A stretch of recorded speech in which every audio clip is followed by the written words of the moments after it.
siyanemukela eCathedral Church yase All Saints eMbabane lapho sinethulela khona lenkonzo yalomhla inkonzo yesonto lesithathu emva kwa Pentecost.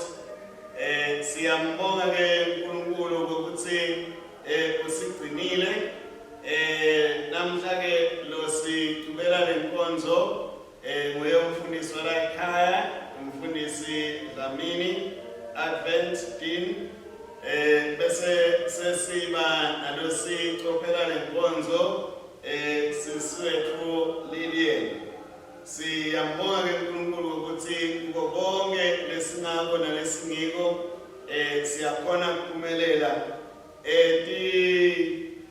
mhlelweni letinzala lectionary namhla lesonto lelishumi nakunye 11th Sunday eminyakeni. Siqhubeka ke nenkonzo ekhasini 104 esigabeni sekuqala.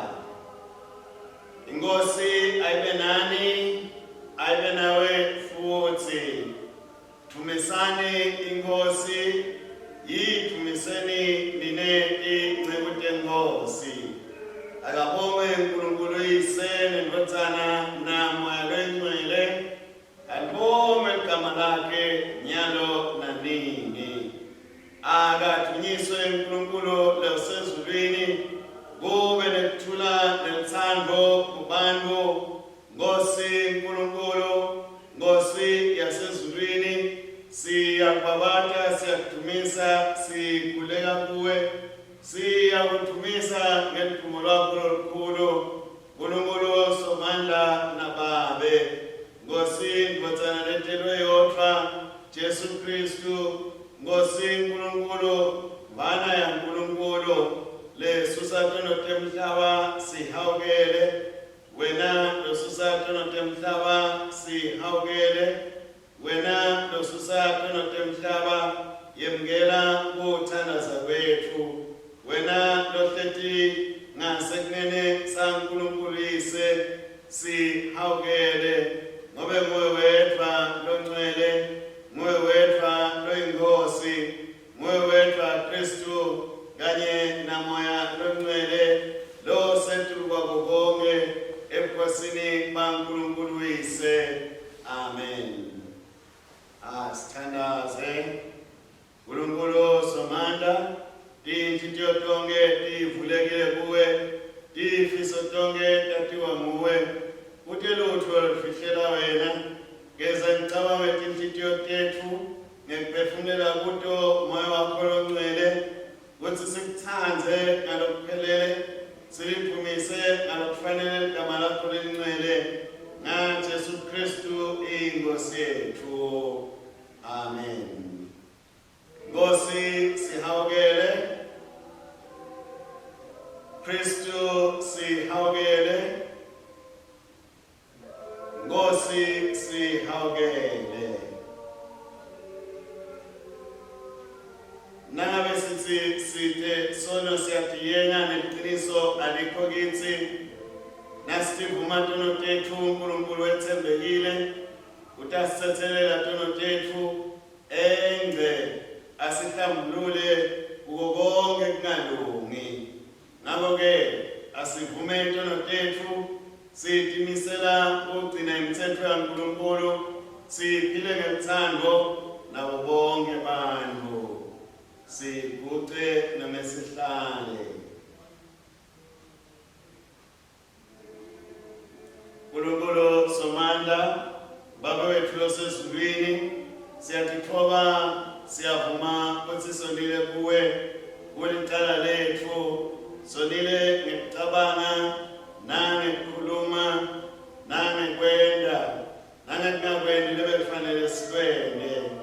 Ngenxa yeNdodana yakho Kristu inkosi yethu, sithethelele konke lesekwenzile, usele sikhone ngekuhamba lokusha, kude igama lakho lithunyiswe. uNkulunkulu Somandla lothethelela bonke labaphendula iqiniso, akasi sithathelele intolo tethu asihlambulule kuto, asikhulule nakito, asimisa siqinise ekulungeni konke, asigcine nasekuphileni okunini nanini, ngaJesu Kristu inkosi yethu. Amen. Sithandaza kanye kanye nasithi Nkulunkulu mdali wethu, ngenkodzana yakho wahlanyela kithi imbewu yembuso wakho, siphe umsa wekuthi singatiphileli thine nje sodwa nekukhohlwa, site usebentela sivuno sekutalwa kabusha ngaJesu Kristu inkosi yethu, lephila ibusa nawe namoya engcwele, Nkulunkulu mbunye engatimlweni lengapheli. Amen. Siyawulalela tifundo talomuhla, sihleti phansi. Ngiyabingelela bazalwane egameni lenkosi yethu Jesu Kristu. Amen. Sifundo sethu sekuqala sitholakala encwadini yethu ya 1 Samuel sahluka saka 15 kusukela evesini laka 34 siyoze siyoma evesini laka 13. Kufundeka kanje. Samuel wesuka waya eRama, kodwa Sawula wenyuka waya kakhe eGibiyana yaSawula. Samuel waze wafa selokhu angayi uyawubona Sawula, kodwa waphatheka kabi naye. Simakadze kwatisola ukuthi abele Sawula ukuthi abe yinkosi yema-Israyeli. Simakadze wakhuluma uSamuel wathi, utamkhalela kuze kube kunini Sawula, ngobe sengimalile ukuthi abe yinkosi yema-Israyeli. Gcwalisa umphondvo lwakho ngemafutha, ungenele indlela yakho. Ngitakutfuma endlini yakaJese waseBhetlehema, ngoba ngidikhatsele ngalomunye wamadvodzana akhe ukuthi abe yinkosi. Kodwa Samuel wathi, ngingahamba kanjani? Sawula utawuva ngalokho bese uyangibulala.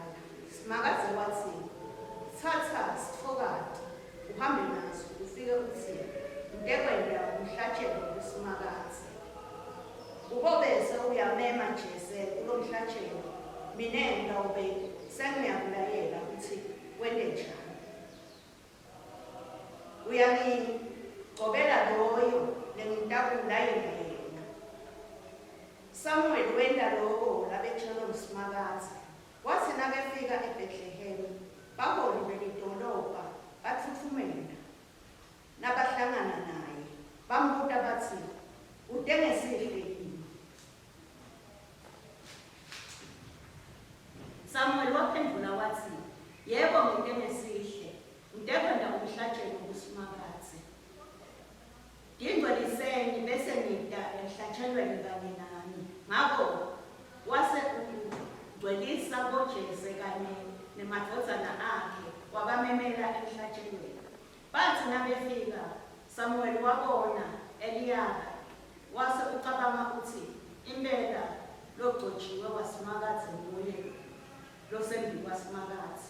Kodwa simakadze wakhuluma kuSamuel wathi, ungabheki ubukeka nebuthi bakhe, ngoba yena nimalile. Simakadze akabuki tona titfo lotinakwa umufu ubuka lingaphandle lemufu, kodwa simakadze ubuka inhliziyo.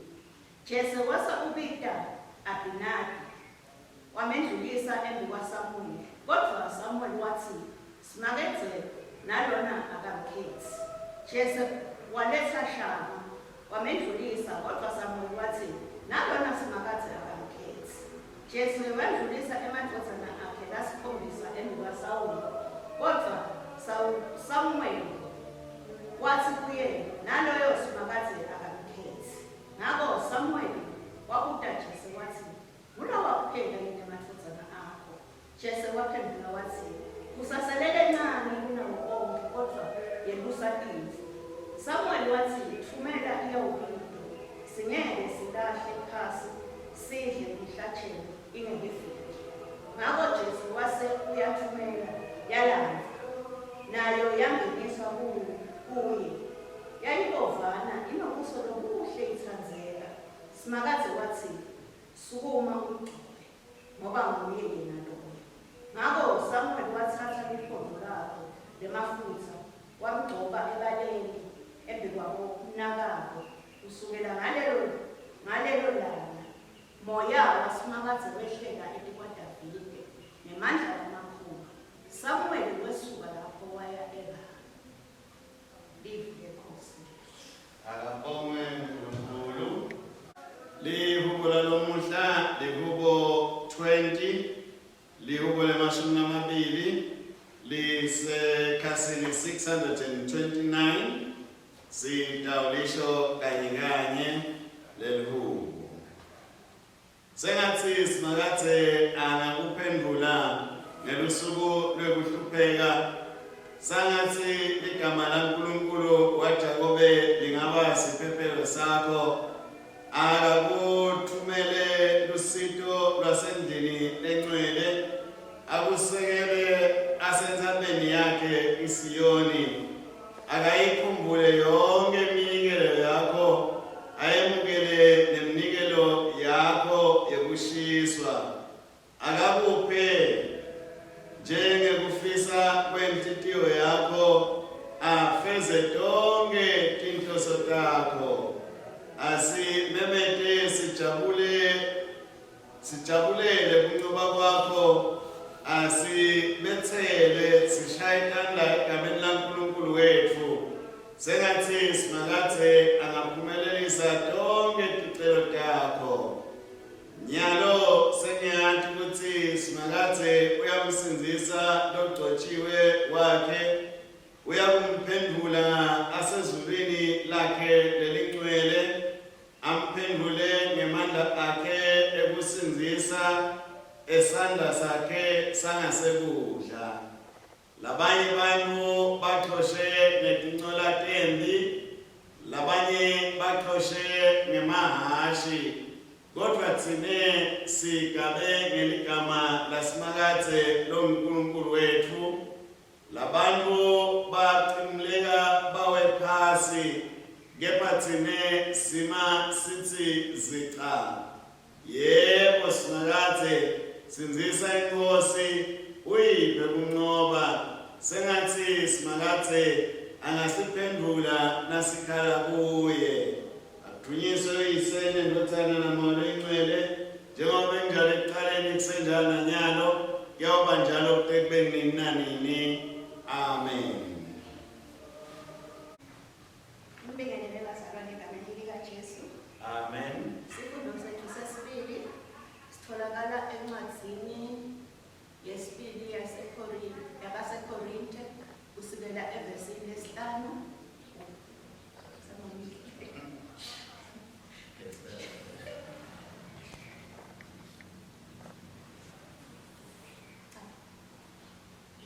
Mbingelele bazalwane egameni likaJesu. Amen. Isifundo sethu sesibili sitholakala encwadzini yesibili kwabaseKorinte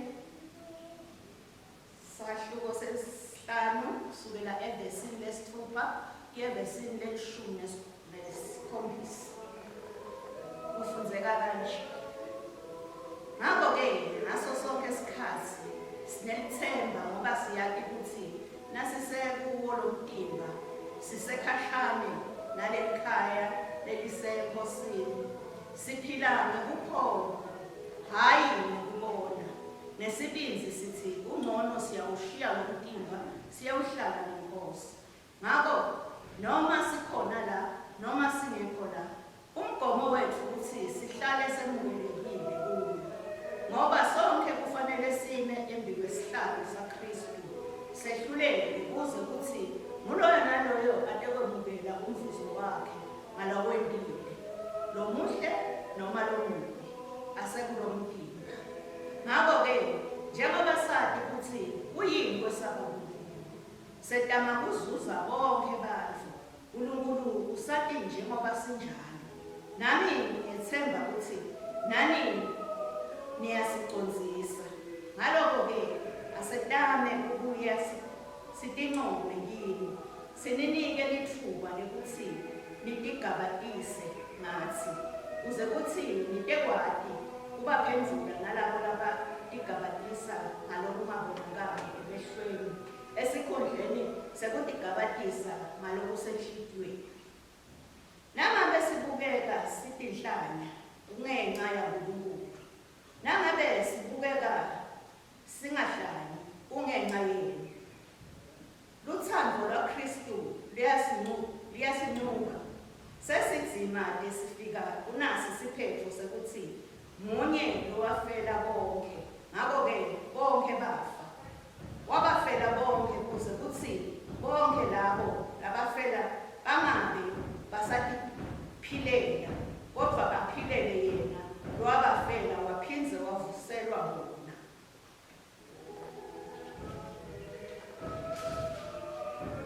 Ngako-ke kusukela nyalo asisakwati muntu ngekwenyama, noma sake semati Kristu ngekwenyama nyalo asisamati kanjalo. Ngako-ke nangabe umuntu akuKristu usidalwa lesisha, tintfo letindzala setendlulile, kodwa sekwentiwe kwababusha. Livi leNkosi lethu. Akabongwe uNkulunkulu. Sisukumeke sisho ingoma number 13 letholakala ekhasini 352. 352 ingoma number 13.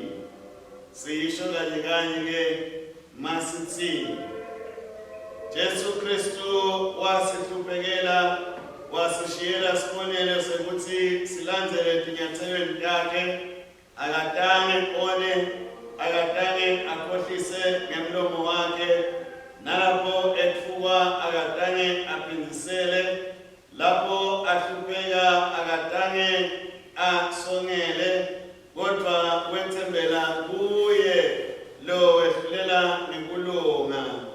Yena ntobo lwakhe wethwala tono tethu ngemtimba wakhe esiphambanweni, kude kuthi sife ekoneni siphile ekulungeni, siphilisiwe ngemanxeba akhe, ngobe sasinjengetimvu letilahlekile, kodwa nyalo sesibuyele kumelusi nemgcini wemiphefumulo yethu.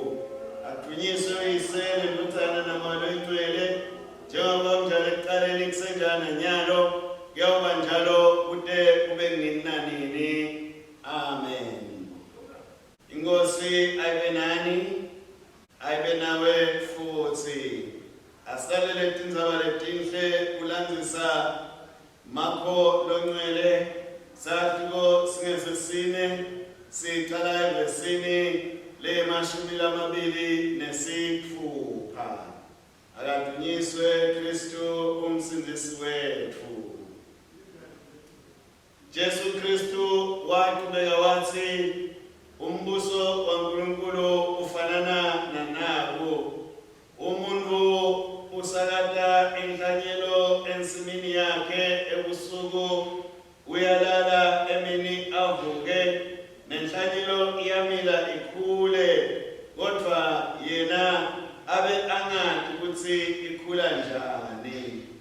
Umhlaba ngekwawo uveta kudla, uqale kube likhaba, bese uyabhaceka, kube netibhuluja letiqinile, kuyaye kuthi kungoma, kuthathwe lisikela kuyovunwa, ngobe isikhathi sekuvuna sesifikile.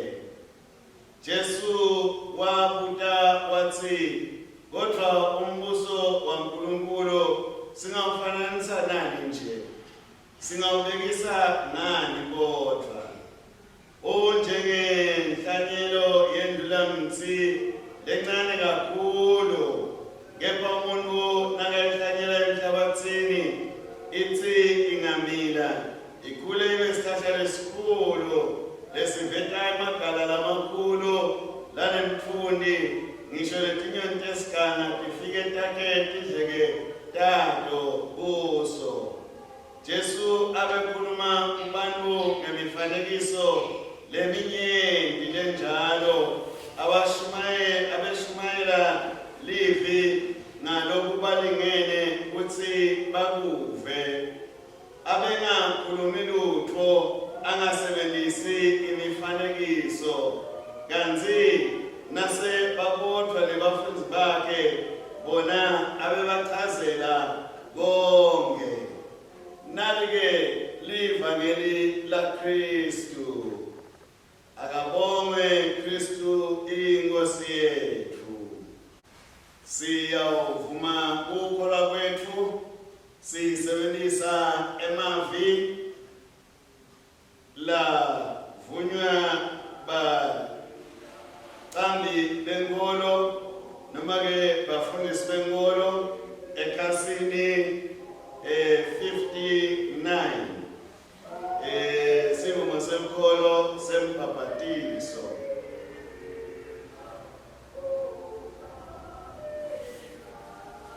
Ngiyakholwa ngithembela kuNkulunkulu Yise lo wadala umhlaba.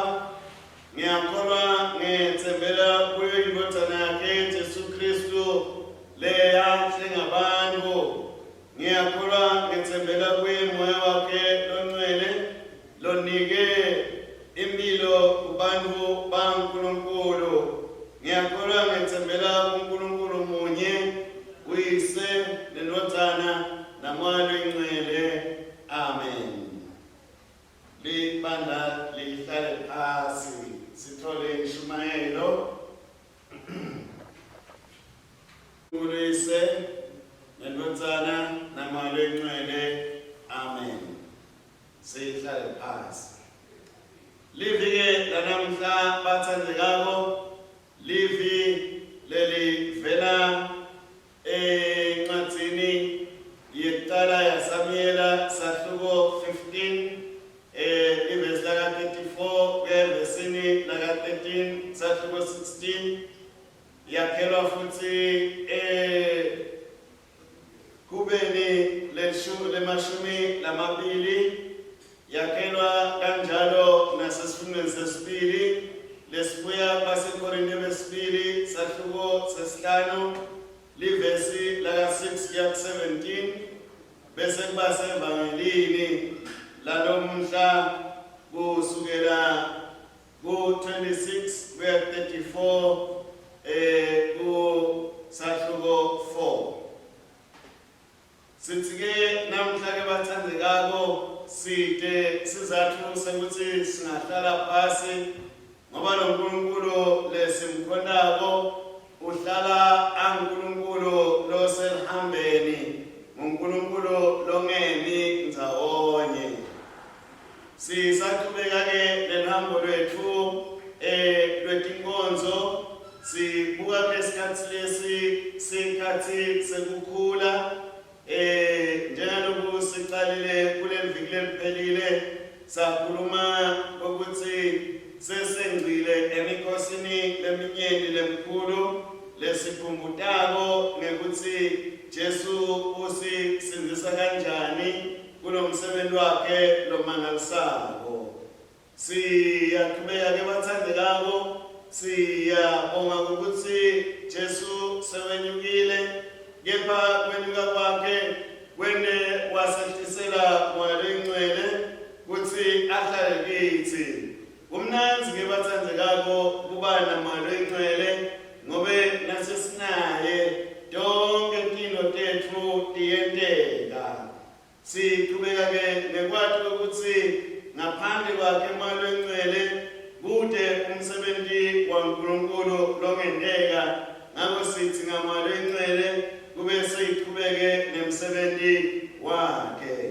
Impela-ke uNkulunkulu uyaqhubeka ngoba njengaloku sikhathi nje sihamba nemalanga ahamba nesikhathi sekubuya kwaJesu siyasonzela.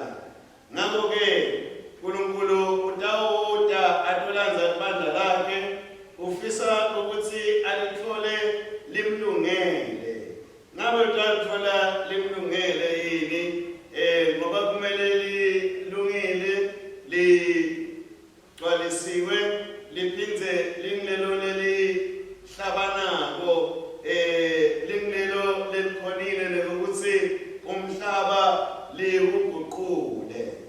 Sitawukhumbula ke bazalwane ukuthi kuleli viki eliphelile kwakhulumeka kakhulu ngokuthi sikhathi sesifikile lokuthi umndeni uqhube lenkonzo lebekade Jesu angayo, njengalokhu bekashilo ke Jesu ukuthi umndeni lomusha nguphi nakathi ngolaba labasibangaliva live lakhe bese bayalenda. Jesu ke uyasibita usibitela ukuthi sende umsebenzi njengalokhu kubonakalisa ukuthi sivuno sikhulu kepha isebenzi incane. Sisema ke bazalwane sizindla siyathi ukuthi kufanele sinake ukuthi sineke kuNkulunkulu kumele ukuthi sibe ngilabakhulako nelibandla likhule kungakhuli nje libandla lodwa kepha sikhule sonke kanye kumoya nasendleleni lesena ngayo umsebenzi kaNkulunkulu. Siyathi ukuthi kusukela esikhathini takadzeni uNkulunkulu lohambako. Simbona uNkulunkulu lohamba na-Abrahama amsusa eveni lakubo amisa eveni lesethembiso. Simbona ahamba na-Israyeli amsusa eGibhithe amisa eveni lesethembiso. Siyambona ukuthi uyahamba nathi namuhla size siyafika nasensindisweni kuKristu sixwatshiswa nangamoya lengcwele. Kumele ke sitholakale singilabo labanda kahle kakhulu ekumkhonteni senda kahle kakhulu ekuhlanganyeleni nebazalwane senda kahle kakhulu nasekuhlephuleni noma ke kumemetela indzaba letinhle kubantu. Angeke bazalwane solo sibonakala kwangazuthi sisesenele asisenasidingo sokuthi siqhube indzaba kaNkulunkulu ngobe uNkulunkulu angeke aze awethabele lokho nangabe sikwenda. uNkulunkulu utawuniketa labanye lo msebenzi nangabe thina uyasehlula njengalokhu asho ngevangelini laLuka sahluko 19 verse 40 na-Esther sahluko 4:14 ukuthi labehlula ngumsebenzi uyabasusa anikete labanye labatawukhona. Nangabe leTimoti mangalendlela lesikhuluma ngato kumele ukuthi siye embili sithuthuke simbonakalise lo Nkulunkulu lo ukuthi sime kuye futhi sidimisele lekumsebentela. Kuliqiniso ukuthi namhlanje nendlela lesikhona ngayo ayisafanani yakadzeni. Konke lokho kusho ukuthi siyahamba impela sihamba naNkulunkulu. Nanathi namuhla kukhona kwethu akusafanani nekukhona kwakuthandi. Sikhuluma nje namhla sikhuluma nani sisemoyeni niyasibona nekusibona besingakwendi lokho itolo besihlangana ndzawonye kepha simo ngesikhathi siyahamba netifo tisiphahlile sesitholana sesisebenza ngalolu hlobo. Esifunweni lesethu sekucala siyambona uNkulunkulu soluqhuba kulolu hambo lwakhe ngokuthi abonakalise ukuthi naba labazalwane baka-Israyeli bacele inkosi kuleli viki eliphelile wabanikela inkosi kodwa yona le nkosi ayisendi kahle. Manje ke uNkulunkulu sophindwe efulathele kepha-ke akemi lapho ngoba kumele ukuthi tinto tiqhubeke ubeka lenye khona lapho inkosi. Nasifunda lekubona namuhla sithola ukuthi uNkulunkulu uyethembisa impela ukuthi utawuhamba kanye nathi asinikete konke lesidingako nangabe nje thine simethemba utasipha nemandla lamakhulu ekuqhubeka. Nasibuka encwadzini siyakhunjuzwa ngesizathu sokuthi leni uNkulunkulu ahambe nathi, ngoba kumele ukuthi thine sisebenze tonke tintfo leti tembuso, sithi sebenza ngegama lakhe, sathi futhi ukuthi ingotaphakathe. Umbuso-ke lobita ukuthi sihambe ngekukholwa njengetidalwa letinsha letifuna ukuphilela uNkulunkulu. Evangelini-ke siyamumva Jesu ngokuthi nakateka ngalemfanekiso lemibili ukhuluma ngekukhula. Kukhula kuphela kuya embili, akusiyo kuma ndzawonye. Kuyasho futhi ukuthi kusonke tintfo tikhule kahle, tikhula ngoba uNkulunkulu akhona futhi uNkulunkulu asemagunyeni. Nelibandla lifuna kukhula, kumele ukuthi limatise uNkulunkulu kuze kuthi litawukhona kukhula, limvulele uNkulunkulu ithuba ngokuthi asebenze emkhatsini walo, kuze kuthi litawukhona kukhula, ngoba ngaphandle kokumvumela uNkulunkulu ukuthi asebenze kilo ngeke lize likhule. Siyambonga uNkulunkulu ukuthi usiphile lethuba ukuthi sikhule sindzawonye, ngoba uNkulunkulu ahamba nathi kuto tonke tinhlangothi tekuphila kwethu. Siyamcela noma-ke siyacela ukuthi sifunze ukuthi ngaphandle kwakhe kude lapha sitawufika khona.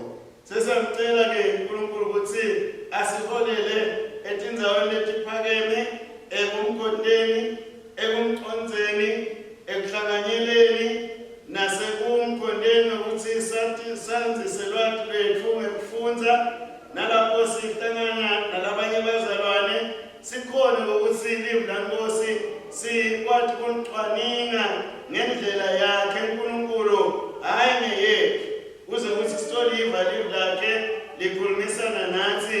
Siyamdzinga uNkulunkulu ukuthi athi ngathi sithombe sakhe sibe nesicacile, kithi ngamunye, kithi futhi silibandla.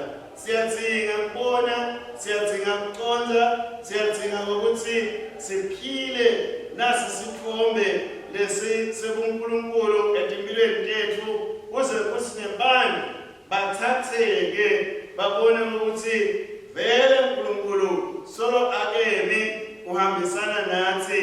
Ngakho-ke ngekukholwa tonke letindzaba lesikhuluma ngato sitawukhona kufinyelela kuto egameni laNkulunkulu Yise neNdodzana naMoya Oyingcwele. Amen. Sithandaze-ke bazalwane.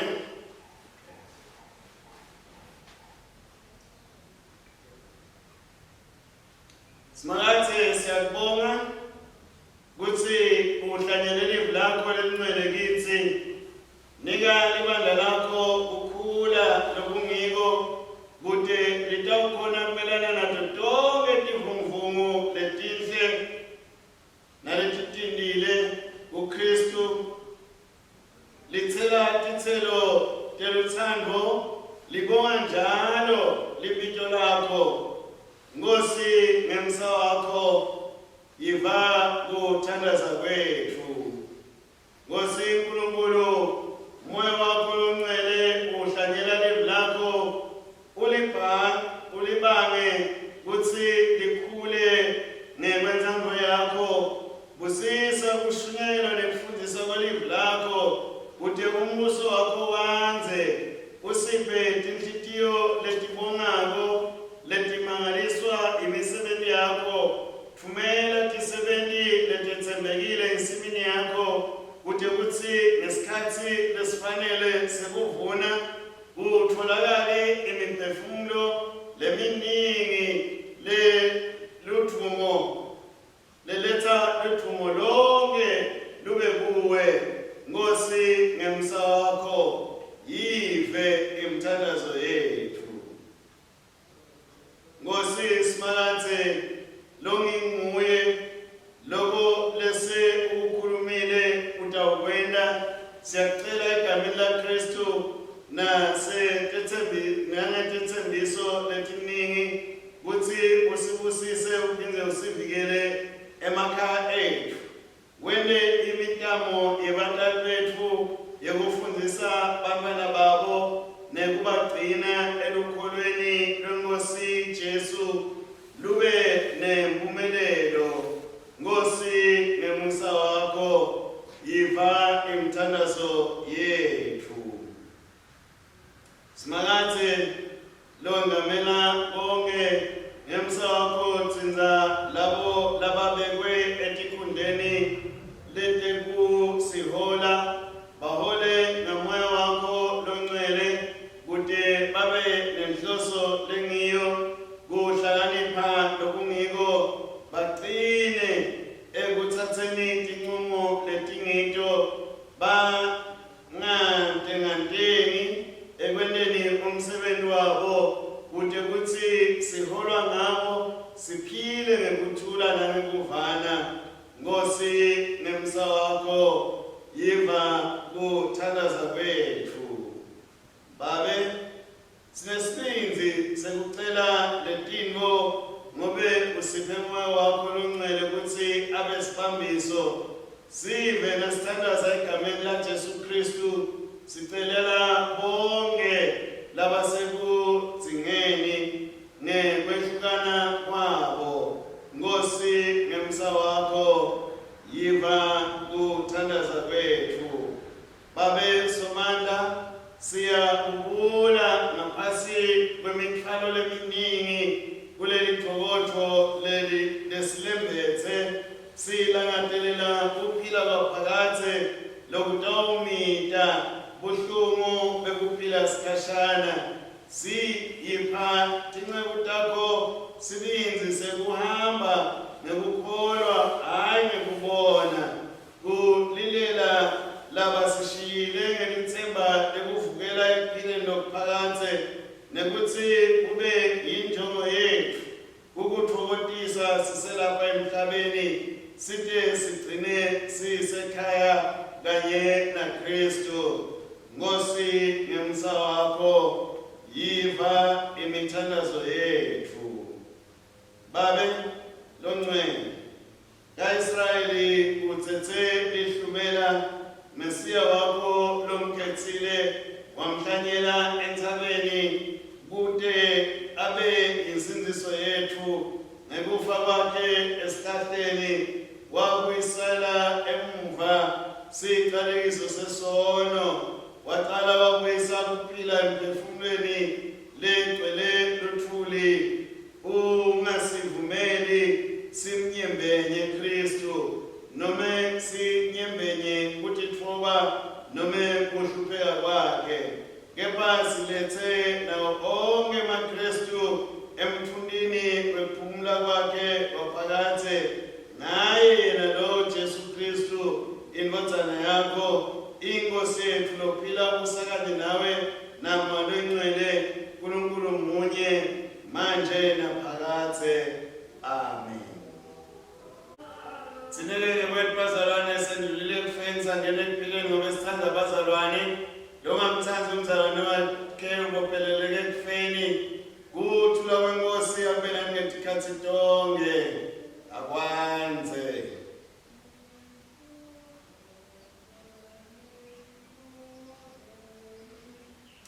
Inkonzo le yaqhubeka ekhasini 116 ka-48 semukela umnikelo lovela kubazalwane ngesihle. Sikhumbula ukuthi omunye sokwendulele lo wangena esikhwameni sethu ebhange, sesitawuthandaza-ke siwubonga nawe, siwuthandaza kanye kanye sithi mthombo wephila konke lizulu lemhlaba kungekwakho, usinike kubusa ngetulu kwakho konke, yamukela tithelo temsebenzi yethu lesinikela ngelithando egameni laJesu Kristu iNkosi yethu. Amen. Yabonga Nkosi uNkulunkulu mdali wetonke, ngemusa wakho sinanasikwa lesinikela ngaso, sivela emhlabathini sibheketana debantu, siyita kuba singwa sekuphila kithi. Akabonge uNkulunkulu nini nanini. Uyabongeka Nkosi uNkulunkulu mdali wetonke, ngemusa wakho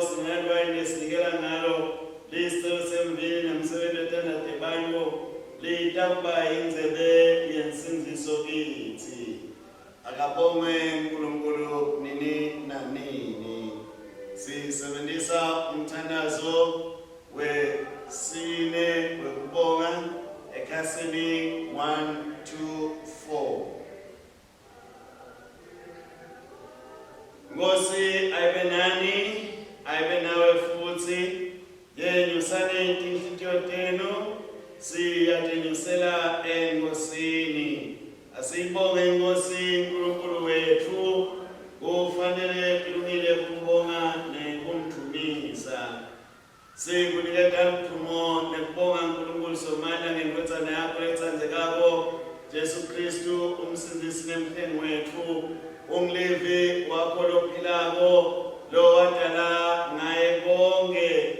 Ngemandla moya ongcwele wathatha umuntu bentombi Maria, wabelana umuntu nathi, waphila wafa njengalomunye wethu, kude sibuyisane nawe uNkulunkulu nababethu sonke.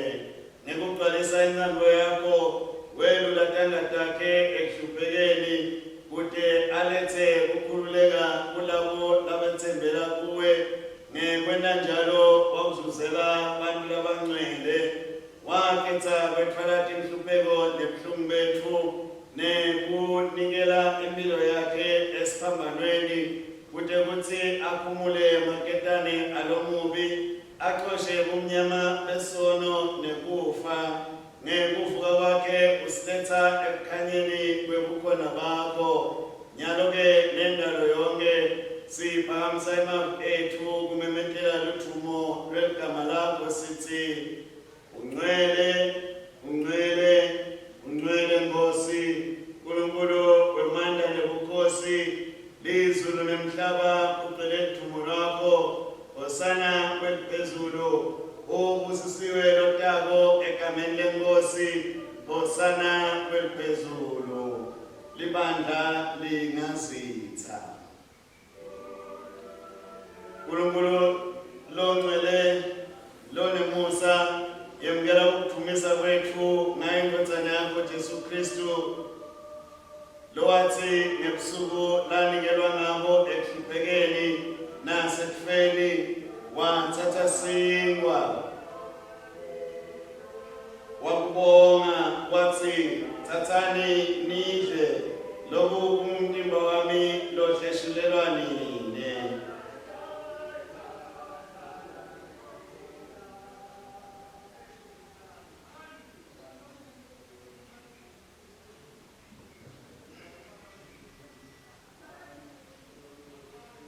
Kanjalo wathatha inzebe, wathi, lobu kuyingadi yami leyokufiselwa nini, nanina lobu nikwendela ukuthi ningikhumbule.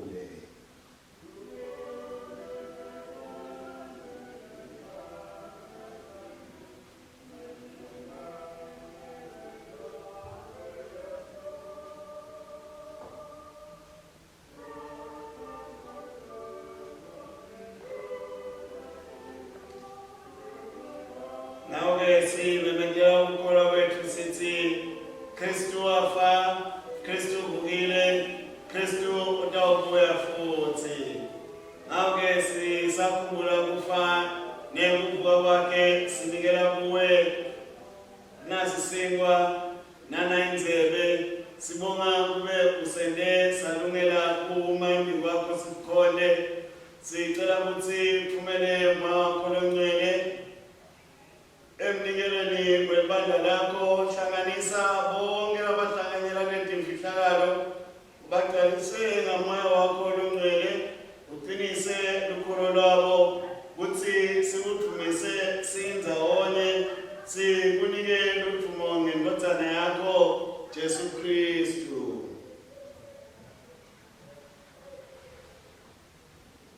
Lonke uthumo nekubathatha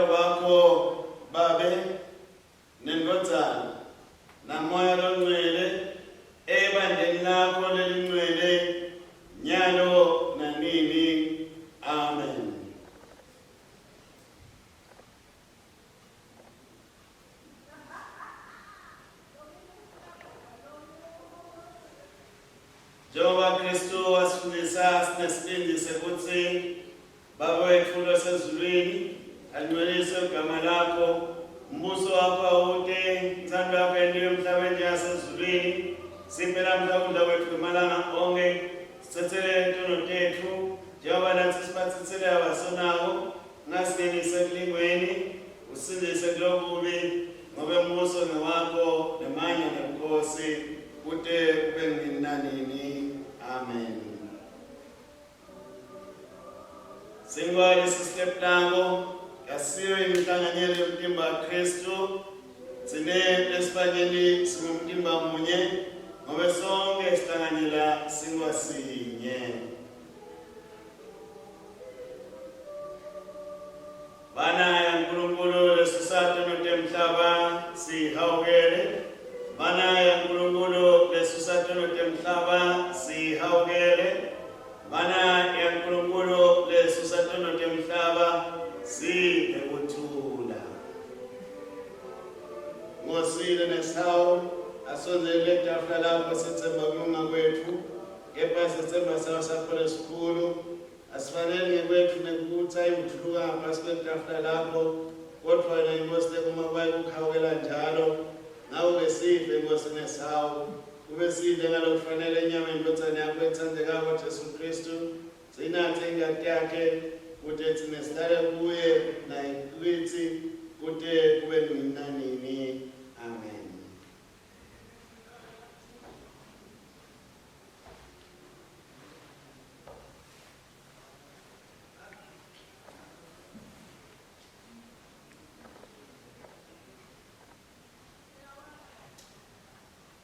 Asondele ngekhola sikwamukela umtimba wethu Jesu Kristu nengadi yakhe lasokuselayo nasingekho emhlitshweni tethu ngekholwa nangekubonga.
Asephethe bonga isimakathe ngobe anemusa sihawusakhe asipheli nanini babe mnikati wemandla sinikela kuwe ngaJesu Kristu inkosi yethu kube sengumhlatshelo lophilako sithumele emveni ngemandla wakho longcwele sambe sebentele luthumo nebukhosi bakho.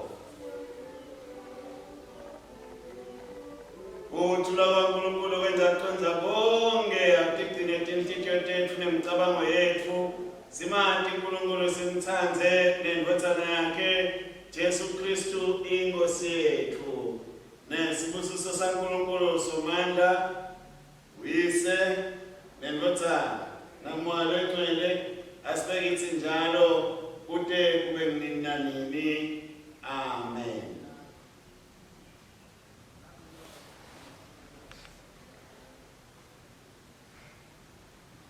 Asambeni ngekuthula nangeluthando sosebenzela inkosi egameni laNkulunkulu yise. Amen.